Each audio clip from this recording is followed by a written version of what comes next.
What's going on, guys? Pete Nova here with Player Profiler. I am back for my week 7 biggest takeaways and surprising stats. We have a lot going on. We're pretty much hitting that midway point in the NFL season for fantasy football. Super excited to be back here with you guys today on a Monday night. We do have Monday Night Football double headers. I don't know about you guys, but I am super glad that these double headers are coming to an end. Man, I can't do it. I mean, I'm not an old man, but a 10 o'clock game on a Monday night as my work week is getting started is just absolutely atrocious. I would much rather the London games early on in the morning any day of the week on a Sunday than to do the Monday night doubleheader prime time. I think it's absolutely terrible. But let's get rocking and rolling here, guys. A lot to go over. A lot has kind of happened this week. And so super excited to be here with you guys. If you have any questions, as always, drop them in the chat. I will make sure to do a mailbag at the end of this episode. And again, appreciate you guys being here. Stick around. I will get to all of your questions. First takeaway that I want to talk about that I really don't think is being mentioned enough, and it's Jordan Addison right now, guys, is a wide receiver 1 in fantasy football over the last 3 weeks since he has come back from his suspension. Now, look, I'm not going to sit here and tell you he's going to be a wide receiver 1 rest of season, but he has been phenomenal since coming back from suspension. This past week, he gets 12 targets, 9 receptions, 128 yards against the Philadelphia Eagles. And he's been a wide receiver 1 in points per game over the last 3 games. Now, I say last 3 games because they did have a bye, but since coming back, the last 3 games he's played, he's 12th in points per game right now. 17.5 fantasy points is Jordan Addison. He's been phenomenal. He's 12th in yards per target. He's 15th in fantasy points per target. And he's also 4th in target separation versus man. You can find all those stats over at Player Profiler. And those stats are actually free and available to you if you want. You just type in the player name and you'll be able to find them all at your fingertips. But Jordan Addison not getting talked about enough. We'll see if Carson Wentz continues to be the starter here. I feel like we've got a soft benching. I know people keep talking about it, but I'm in the mind that this is a soft benching for JJ McCarthy. I was a big fan of JJ McCarthy. I made some bold claims about him this year, and really not a great showing to start the year. And the coaches, not showing much confidence in him, and putting Carson Wentz out there, who I think has looked absolutely terrible. But moving on to our next takeaway, and it's Gadsden's establishing himself. Oronde Gadsden, tight end for the Los Angeles Chargers, has looked phenomenal as well. This is a guy who followed up his, 7-catch performance. He had 68 yards in week 6. And he comes out this week with 164 yards on 7 catches. So back-to-back weeks with 7 catches for Gadsden. And he also gets into the end zone in week 7. He ended up being tied for tight end 1 on the week with Trey McBride with 29.4 PPR points, a 16.4% target share.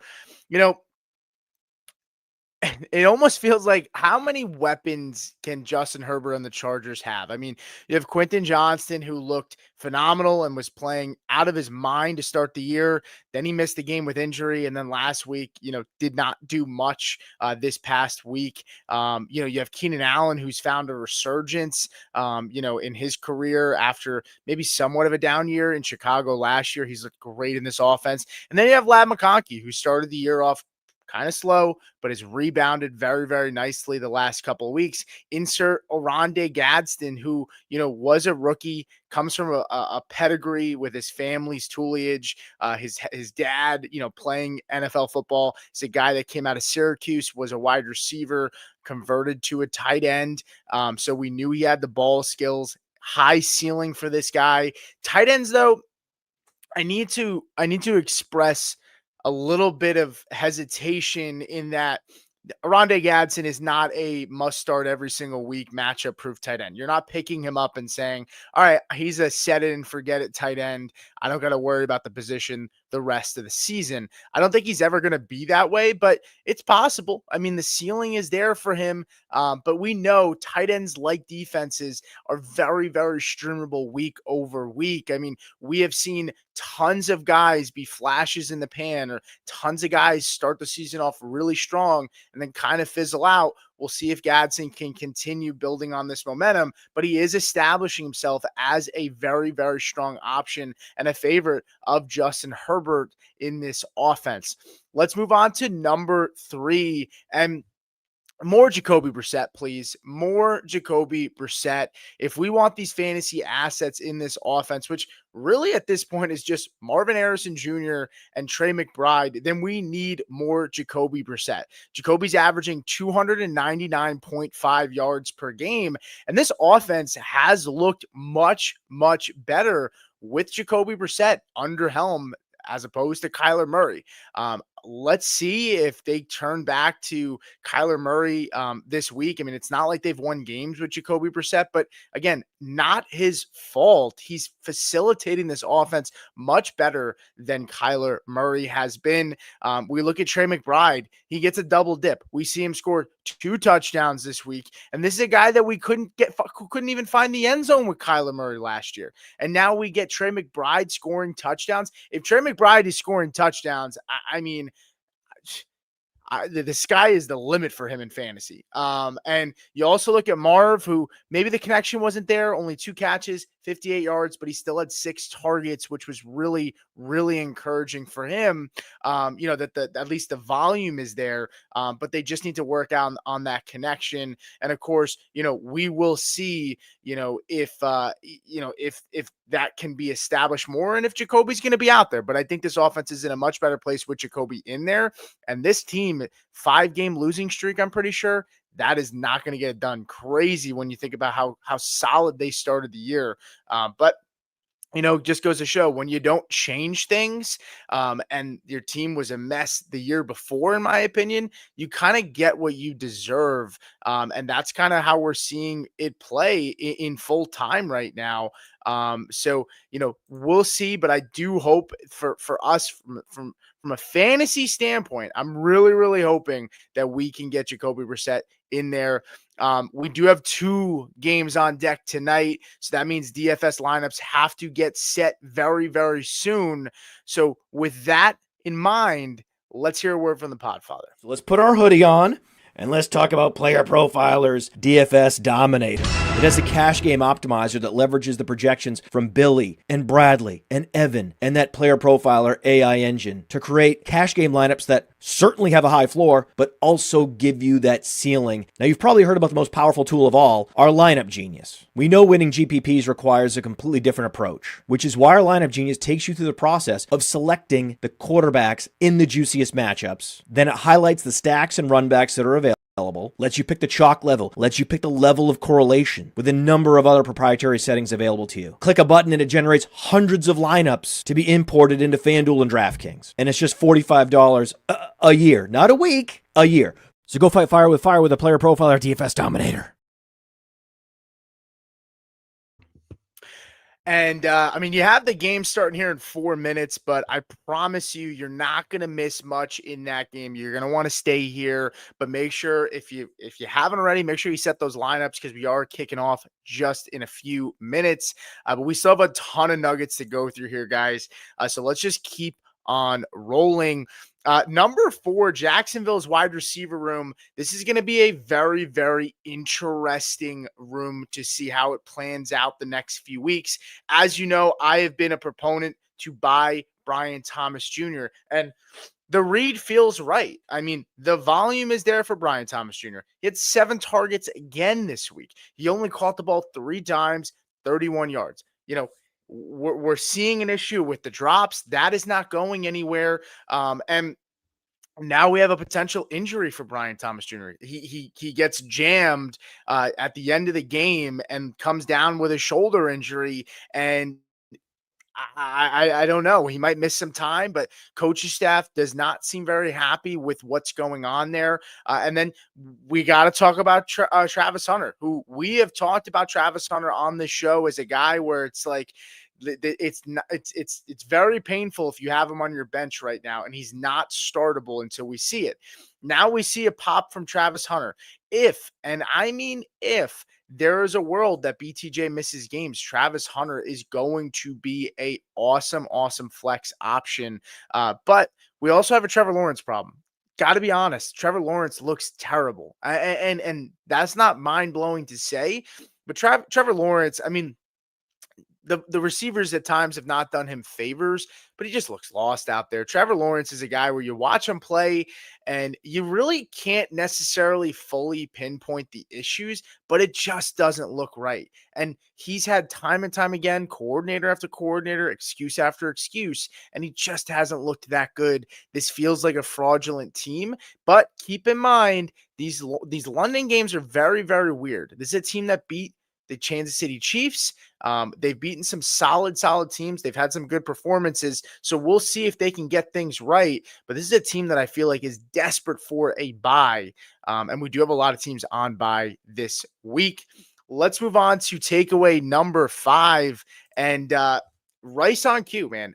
Rashee Rice comes back from the suspension and he looks phenomenal. He looks pretty much like the guy that you were hoping for. Not a very large or high depth of target for Rashee Rice, but working on the underneath, right?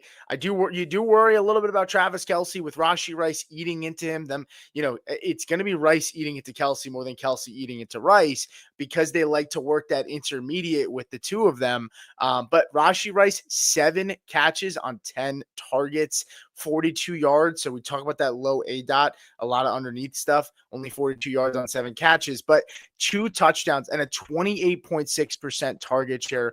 The first game back, coming off the injury, coming off of the suspension, there is no doubt in my mind, Rashee Rice is going to be good and he's going to be heavily involved in this offense, which is really no surprise. I mean, we were expecting him to be good when he came back. I mean, this is a top 12 option, and the wide receiver position is a mess right now in fantasy football. I mean, tons of guys underperforming that were high picks and a lot of guys that were not high picks that are overperforming. And Rashee Rice feels like he's going to be a constant in that offense no matter what. And that offense is clicking at the right time. The problem with Rashee Rice was and always will be, if you had him, did you get enough wins to keep yourself afloat for it to matter when he came back? Hopefully you did, because he's going to be a very, very big part to a lot of teams that are contenders if they have him on their lineups. Let's move on to number 6.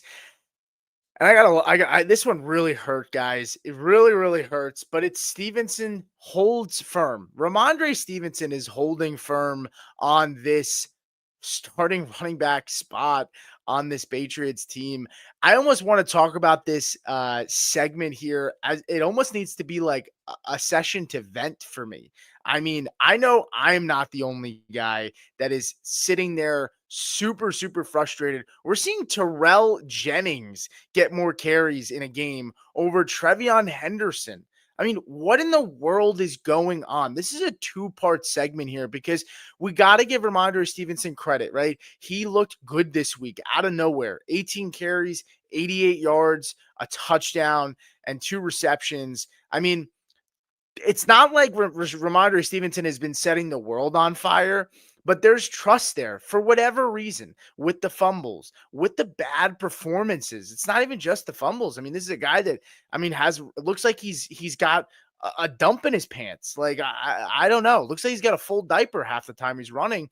And Mike Vrabel sticks to the script, sticks to Ramondre Stevenson, giving him his touches, and it paid off this week in a good matchup, but still paid off. You still got to make the plays, and Stevenson looked really good. 18, 88 yards, touchdown, 2 receptions, and you're getting to a point now where if you have shallow benches and and you have bye weeks coming up, I mean, we have 6 teams on a bye this week. We have injuries.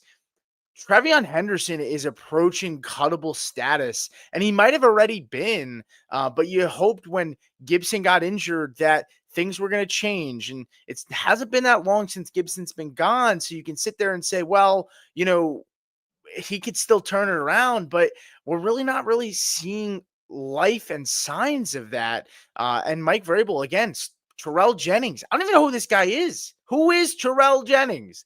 I do not know, but the fact that he's touching the ball more than your second round pick and high second round pick is mind boggling to me. Now, Mike Vrabel came out and just said, like, hey, this is just, this is kind of how the game just went. And we really believe in Trevion Henderson and it's going to get better.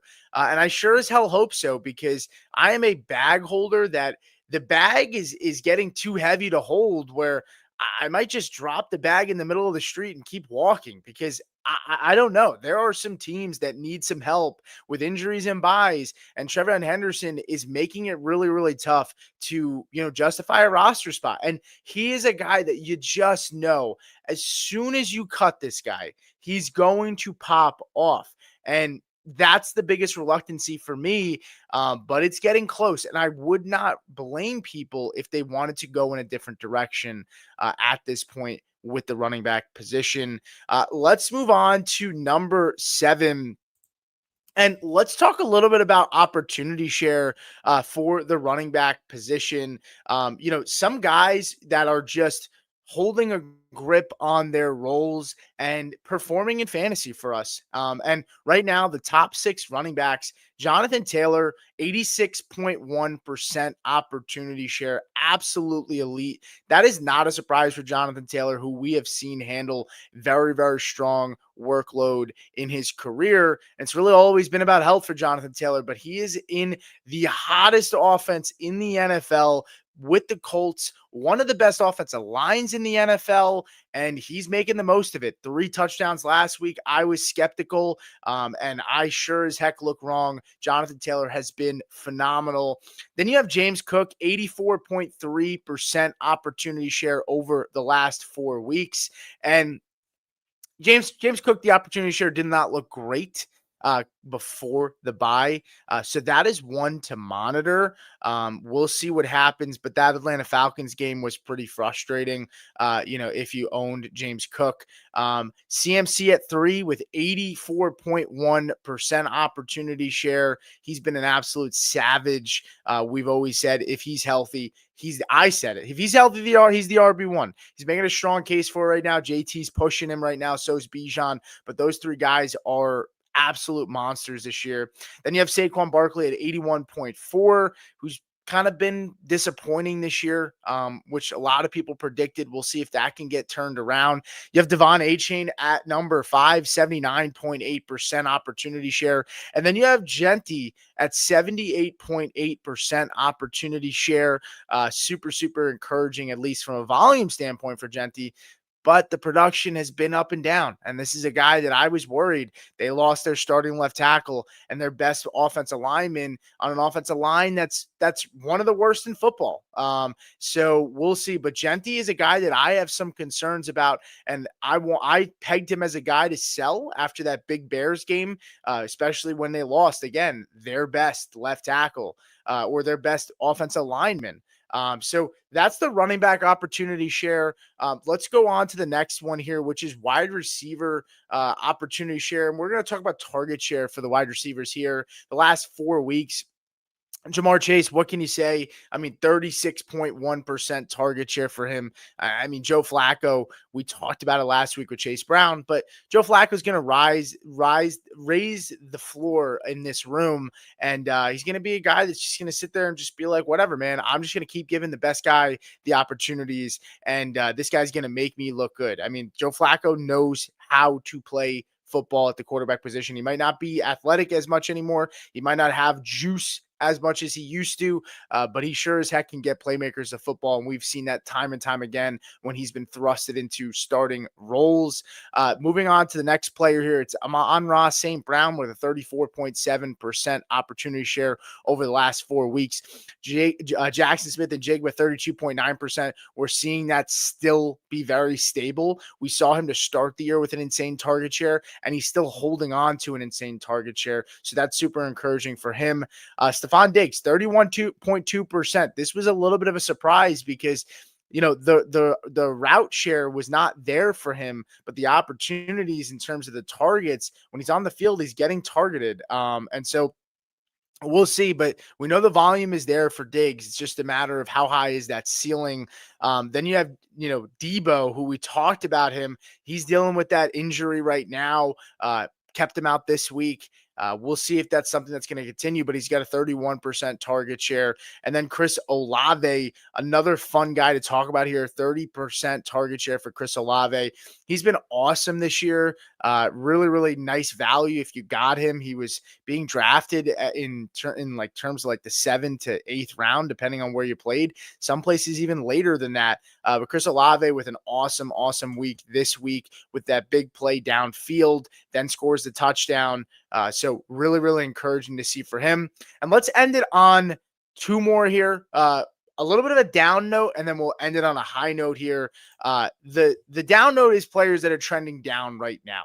And this is players right now who just are not performing, and we got to talk about it. Caleb Williams, 12.78 fantasy points per game over the last 3 games that he's played. He's quarterback 31 over that time in a points per game perspective.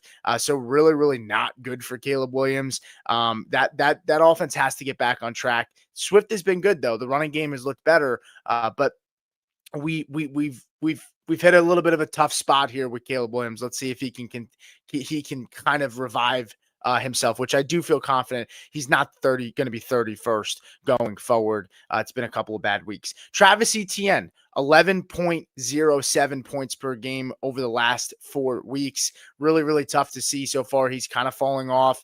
Him and the rest of the guys in that room are still splitting time. But he's really should be looked at right now is still an RB2.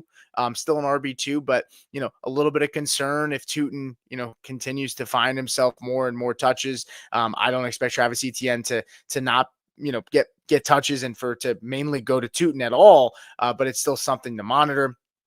Trey Tucker, just wanted to talk about him. I thought that was kind of funny. Wide receiver 50 in points per game over the last 4 weeks, 8.9 points for the wide receiver position.